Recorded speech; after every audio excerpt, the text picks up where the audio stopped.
স্টেশনের বাবুর মতো মিষ্টি পান খেয়ে, স্টেশনের বাবুর মতো মিষ্টি পান খেয়ে দেখেন তোরে দেখছে কেমন ড্যাপটে বিয়েছে, দেখেন তোরে দেখছে কেমন ড্যাপটে বিয়েছে।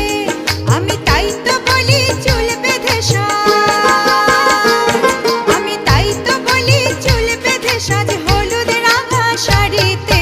ঠাকুর জামাই এলো বাড়িতে, রোনা নদী ঠাকুর জামাই